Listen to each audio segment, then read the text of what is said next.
Lucas, Kabanata 20. At nangyari, sa isa sa mga araw, samantalang tinuturuan niya ang bayan sa templo at ipinangangaral ang ebanghelyo, na nagsilapit sa kanya ang mga saserdote at ang mga eskriba pati ng matatanda, at sila'y nangagsalita na nangagsasabi sa kanya, "Sabihin mo sa amin, sa anong kapamahalaan ginagawa mo ang mga bagay na ito? O sino ang nagbigay sa iyo ng kapamahalaan ito?" At siya'y sumagot at sinabi sa kanila, "Tatanungin ko naman kayo ng isang tanong, at sabihin ninyo sa akin, ang bautismo ni Juan ay mula baga sa langit o sa mga tao?" At sila'y nangagkatwiranan na nangagsasabi, "Kung sabihin natin, mula sa langit," ay sasabihin niya, "Bakit hindi ninyo siya pinaniwalaan?" Datapwat, kung sabihin natin, mula sa mga tao, ay babatuhin tayo ng buong bayan, sapagkat sila'y nanganiniwala na si Juan ay propeta. At sila'y nagsisagot na hindi nila nalalaman kung saan mula. At sinabi sa kanila ni Jesus, "Hindi ko rin naman sasabihin sa inyo kung sa anong kapamahalaan ginagawa ko ang mga bagay na ito." At siya ay nagpasimula magsabi sa bayan ng talinhagang ito.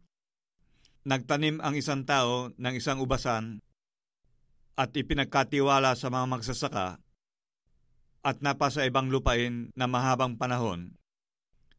At sa kapanahunan ay nagsugo siya ng isang alipin sa mga magsasaka upang siya'y bigyan ng bunga ng ubas. Datapwat, hinampas siya ng mga magsasaka at pinauwing walang dala. At nagsugo pa siya ng ibang alipin at ito na may kanilang hinampas at inalimura at pinauwing walang dala. At nagsugo pa siya ng ikatlo at kanila ring sinugatan ito at pinalayas. At sabi ng Panginoon ng ubasan, "Anong gagawin ko? Aking susuguin ang minamahal kong anak. Marahil siya'y igagalang nila." Datapwat, nang makita siya ng mga magsasaka, ay nangagsang-usapan sila na sinasabi, "Ito ang tagapagmana, ating siyang patayin upang ang mana ay maging atin." At itinaboy nila siya sa ubasan at pinatay siya. Ano nga kaya ang gagawin sa kanila ng Panginoon ng ubasan? Paroroon siya at pupuksayin niya ang mga magsasakang ito at ibibigay ang ubasan sa mga iba. At nang marinig nila ito, ay sinabi nila, "Huwag nawang mangyari." Datapwat, kanyang tinitigan sila at sinabi, "Ano nga baga ito na nasusulat?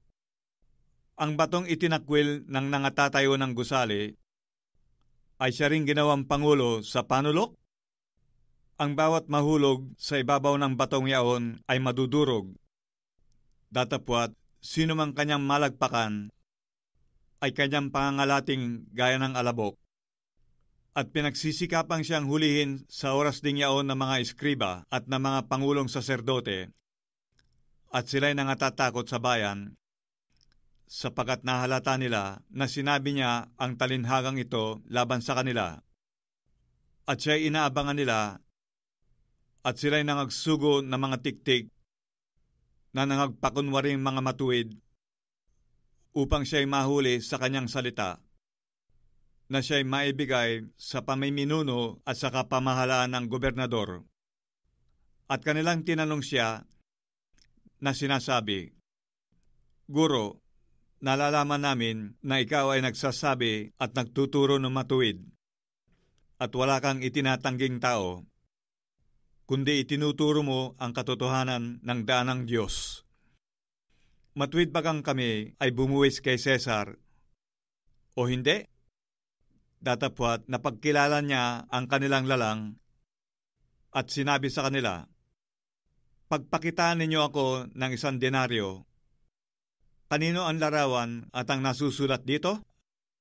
At sinabi nila, kay Cesar. At sinabi niya sa kanila, kung gayoy, ibigay ninyo kay Cesar ang kay Cesar, at ang sa Diyos ang sa Diyos. At sila hindi nakahuli sa kanyang mga pananalita sa harap ng bayan. At sila'y nangangilalas sa kanyang sagot, at hindi nangagsiimik. At may lumapit sa kanyang ilan sa mga Saduseo na nagsisipagsabi na walang pagkabuhay na maguli. At kanilang itinanong sa kanya na sinasabi, Guro, isinulat sa amin ni Moises na kung ang kapatid na lalaki ng isang lalaki ay mamatay, na may asawa, at siya'y walang anak, ay kunin ng kanyang kapatid ang asawa at bigyang anak ang kanyang kapatid. Mayroon ngang 7 lalaking magkakapatid at nag-asawa ang panganay at namatay na walang anak. At ang pangalawa at ang pangatlo'y nag-asawa sa bao, at gayon din ang 7 man ay hindi nag-iwan ng mga anak at nangamatay. Pagkatapos ay namatay naman ang babae. Sa pagkabuhay na magulinga, kanino sa kanila magiging asawa kaya ang babaeng yaon? Sapagkat siya'y naging asawa ng 7. At sinabi sa kanila ni Jesus, nagsisipag-asawa ang mga anak ng sanglibutang ito at pinapag-aasawa. Datapwat, ang mga inaaring karapat-dapat magkamit ng sanglibutang yaon at ng pagkabuhay na maguli sa mga patay ay hindi mag-aasawa ni papag-aasawahin, sapagkat hindi na sila maaaring mga matay pa, sapagkat kahalintulad na sila ng mga anghel, at sila ay mga anak ng Diyos, palibhasa ay mga anak ng pagkabuhay na maguli.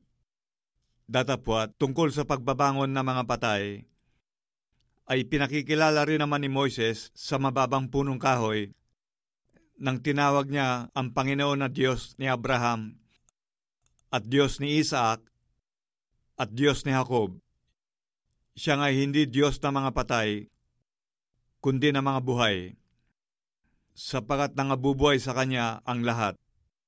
At pagsagot ng ilan sa mga eskriba ay nangagsabi, Guro, mabuti ang pagkasabi mo, sapagkat hindi na nga sila nangahas tumanong pa sa Kanya ng anuman tanong.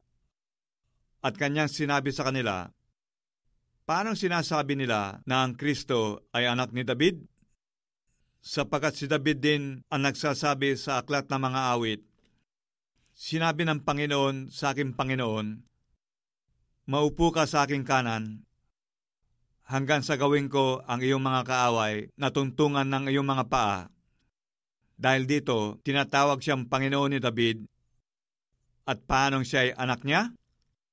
At sinabi niya sa kanyang mga alagad, na naririnig ng buong bayan, mag-ingat kayo sa mga eskriba na ibig magsilakad na may mahabang damit, at iniibig nila ang sila'y pagpuyagan sa mga pamilihan at ang mga pangulong upuan sa mga sinagoga at ang mga pangulong dako sa mga pigingan, na sinasakmal nila ang mga bahay ng mga babaeng bao, at sa pagpakunwaring banal ay nanalangin ng mahaba.